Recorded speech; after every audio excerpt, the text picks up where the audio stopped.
ओम शांति। 23/1/69। अस्थियां हैं स्थिति की स्मृति दिलाने वाली। आज मैं आप सभी बच्चों से अव्यक्त रूप में मिलने आया हूँ। जो मेरे बच्चे अव्यक्त रूप में स्थित होंगे वही इसको समझ सकेंगे। आप सभी बच्चे अव्यक्त रूप में स्थित हो किसको देख रहे हो? व्यक्त रूप में या अव्यक्त रूप में? आप व्यक्त हो या अव्यक्त? अगर व्यक्त में देखेंगे तो बाप को नहीं देख सकेंगे। आज अव्यक्त वतन से मुलाकात करने आया हूँ। अव्यक्त वतन में आवाज नहीं, परंतु यहाँ आवाज में आया हूँ। आप सभी बच्चों के अंदर कौन सा संकल्प चल रहा है? अभी ये अव्यक्त मुलाकात है। जैसे कल्प पहले मिसल बच्चों से रू रिहान चल रही है। रू रिहान करने मीठे मीठे बाबा ने आप सभी बच्चों से मिलने भेजा है। जो थे वही अब भी हैं। 2-3 दिन पहले मीठे मीठे बाबा से रू रिहान चल रही थी। रू रिहान क्या है मालूम है? बाबा ने बोला, वतन का अनुभव करने के लिए तैयार हो? क्या जवाब दिया होगा? यही कहा कि जो बाप की आज्ञा, जैसे चलाएंगे, जहां बिठाएंगे, जिस रूप में बिठाएंगे। बच्चों के अंदर यही संकल्प होगा कि बाप दादा ने छुट्टी क्यों नहीं ली। बाबा को भी ये कहा। बाबा ने कहा, अगर सभी बच्चों को बिठाकर छुट्टी दिलाऊं तो छुट्टी देंगे? आप भी बच्चों को देख, सर्विस को देख, बच्चों के स्नेह में आ जाएंगे।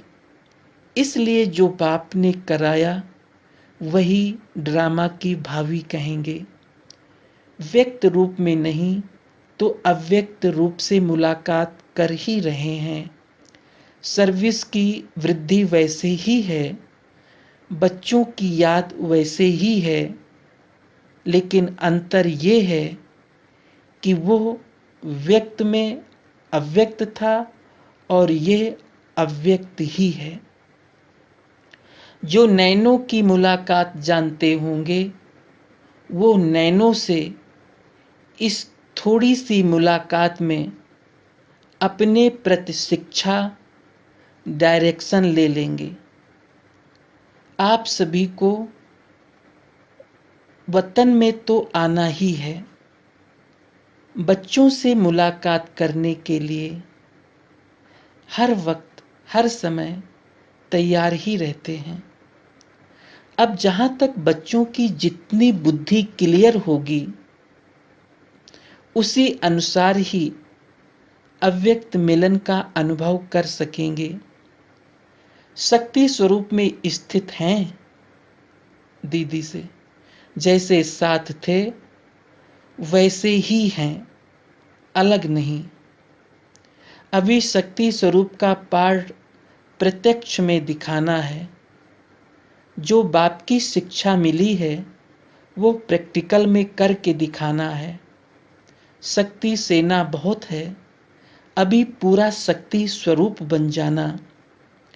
अभी तक बच्चे और बाप के स्नेह में चलते रहे, अब फिर बाप से जो शक्ति मिली है उस शक्ति से औरों को ऐसा शक्तिवान बनाना है।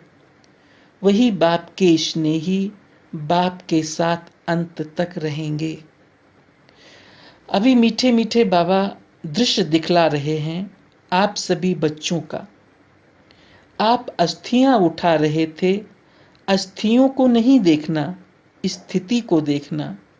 ये अस्थियां स्थिति स्वरूप हैं। एक एक रग में स्थिति थी। तो बाहर से वो अस्थियों को रखा, परंतु इसका अर्थ भक्ति मार्ग का नहीं उठाना। इन अस्थियों में जो स्थिति भरी हुई है, हमेशा उसको देखना है। साधारण मनुष्यों को ये बातें इतना समझ में नहीं आएगी। बच्चों का स्नेह है और सदा रहेगा, 21 जन्म तक रहेगा। आप सभी सत्युगी दुनिया में साथ नहीं चलेंगे, साथ राज्य साथ नहीं पाएंगे, साथ ही हैं, साथ ही रहेंगे। जन्म जन्मांतर तक कभी ऐसे नहीं समझना बाप है दादा नहीं, या दादा है तो बाप नहीं। हम दोनों एक दो से एक पल भी अलग नहीं हो सकते। ऐसे ही आप अपने को त्रिमूर्ति ही समझो। इसलिए कहते हैं त्रिमूर्ति का बैज हमेशा साथ रखो।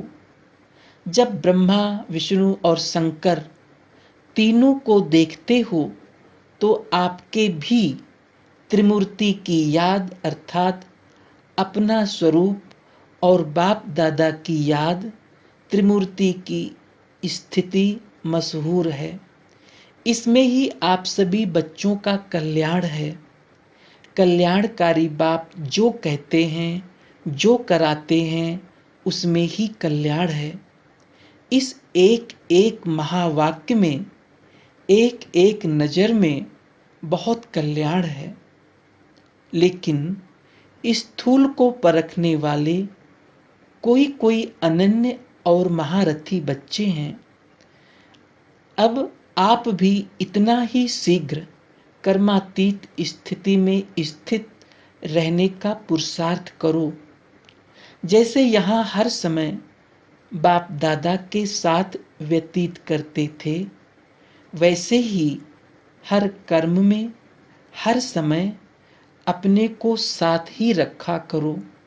बच्चे, यही शिक्षा याद रखना, कभी नहीं भूलना। संबंध, स्नेह, स्मृति स्वरूप, साथ साथ सरलता स्वरूप, समर्पण और एक दो के सहयोगी बन सफलता को पाते रहना। सफलता आप सभी बच्चों के मस्तक के बीच चमक रही है। अभी बहुत समय हुआ, और कुछ कहना है? सूक्ष्म वतन में बैठे भी हर बच्चे की दिनचर्या, हर बच्चे का चार्ट सामने रहता है। व्यक्त रूप से अभी तो और ही स्पष्ट रूप से व्यक्त रूप की तुलना में देखते हैं, इसलिए सभी की रिजल्ट देखते रहते हैं। जितना अव्यक्त स्थिति में स्थित होंगे, उतना उस अव्यक्त स्थिति से कर्मेंद्रियों द्वारा कर्म ऐसा होगा जैसे श्रीमत राय दे रही है। ये अनुभव बच्चे पाएंगे। अब अपनी अव्यक्त स्थिति के आधार से ऐसा काम करना, जैसे श्रीमत के आधार से हर काम होता रहा है। जिस चीज के साथ बाप का स्नेह है, उससे उतना स्नेह रखना ही अपने को सौभाग्यशाली बनाना है। रग रग में किसके साथ स्नेह था? 5 तत्वों से नहीं, स्नेह गुणों से ही होता है। स्नेह था, नहीं है और रहेगा। जब तक भविष्य नई दुनिया न बनी है, तब तक ये अटूट स्नेह रहेगा। स्नेह आत्मा के साथ और कर्तव्य के साथ ही है, तो फिर शरीर क्या, अंत तक साथी रहेंगे। जिसका बाप के साथ स्नेह है, वही अंत तक स्थापना के कार्य में मददगार रहेंगे। इसलिए स्नेही होने की कोशिश करो। कैसी भी माया आवे, माया जीत बनना। जैसे बैज लगाते हो, वैसे मस्तक पर ये विजय का बैज लगाओ। मधुबन का नक्शा सारे वर्ल्ड के सामने म्यूजियम के रूप में होना चाहिए। अविनाशी भंडारा है, इसका और भी ज़्यादा शो करना है। जैसे सभी बच्चे पत्र लिखते थे वैसे ही लिखते रहना, जैसे डायरेक्शन लेते थे वैसे ही लेना। शरीर की बात दूसरी है, सर्विस वही है।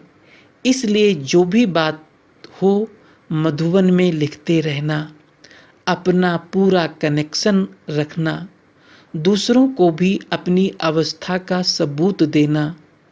आपको देख और भी ऐसे करेंगे। विदाई के समय बाबा बोले, ये तो आप बच्चे जानते हो कि जो भी ड्रामा का पार्ट है इसमें कोई गुप्त रहस्य भरा हुआ है। क्या रहस्य भरा हुआ है वो समय प्रति समय सुनाते जाएंगे। अब तो आपका वही यादगार जो आकाश में है, दुनिया वाले इन आँखों से देखेंगे कि ये धरती के सितारे किसकी श्रीमत से चल रहे हैं। बाबा ने कहा है ज़्यादा समय वहाँ नहीं बैठना। अच्छा, ओम शांति।